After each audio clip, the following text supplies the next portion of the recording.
Dođi, duše sveti, dođi po moćnom zagovoru bezgriješnog srca Marije, tvoje preljubljene zaručnice.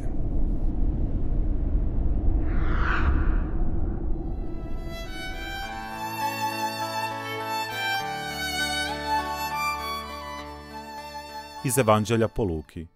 U ono vrijeme farizeji upitaju Isusa: kad će doći kraljevstvo Božje? Odgovori im: kraljevstvo Božje ne dolazi primjetljivo. Niti će se moći kazati evo ga ovdje ili eno ga ondje. Ta evo, kraljevstvo je Božje među vama.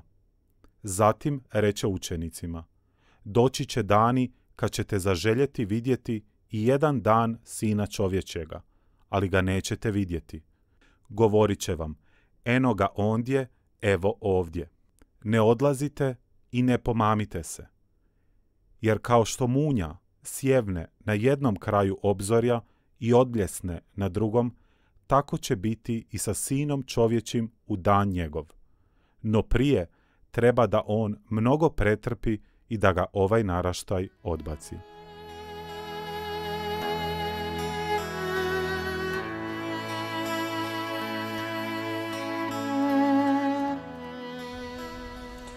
Hvaljeni si Marija, dragi prijatelji, drago mi je da ste i danas s nama pod smokvom. Kraljevstvo je Božje među nama. Slušajući Evanđelje doista to i prepoznajemo, ali i vjerujemo da Kraljevstvo Božje jest među nama upravo po samom Isusu Kristu koji je rekao: ja sam s vama u sve dane do svršetka svijeta.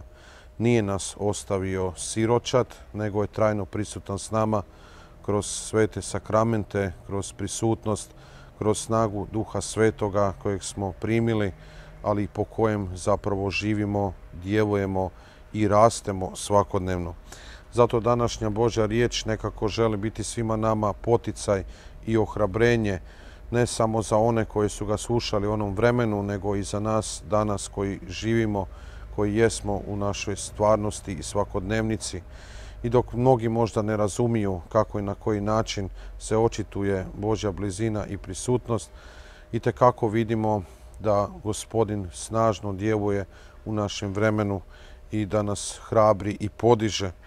I to je upravo ono što je nama potrebno u svakodnevnici života, da možemo rasti upravo sa Gospodinom.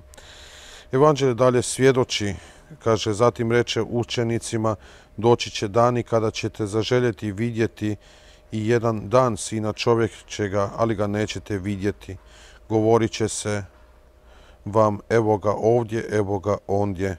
No ne odlazite i ne pomamite se, jer kao što munja sjevne na jednom kraju obzorja i odbljesne na drugom, tako će biti i sa Sinom čovječim u dan njegov. No prije treba da on mnogo pretrpi i da ga ovaj naraštaj odbaci. Upravo Božje obećanje jest u tome da ako imamo Gospodina u našemu životu, onda imamo i sve ono što trebamo.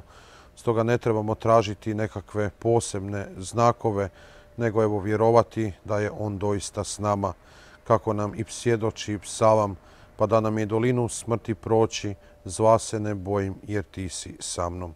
Evo neka upravo ta sigurnost da imamo Gospodina i da je trajno s nama bude ona koja će dati mir našemu srcu.